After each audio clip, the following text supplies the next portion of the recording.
যেটা বুলাবো সেটাই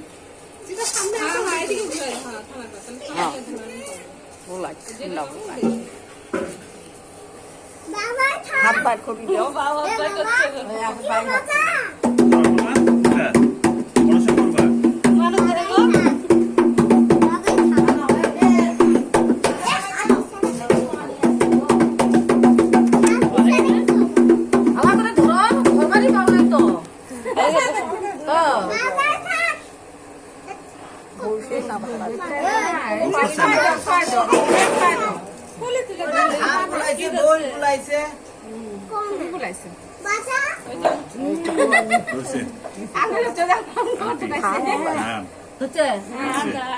ওর বসায় ঠিক হয়ে নেব এটা পাটি হোক কাপড় হোক পাড়ি দিয়ে ভালো করে বসে দিলাম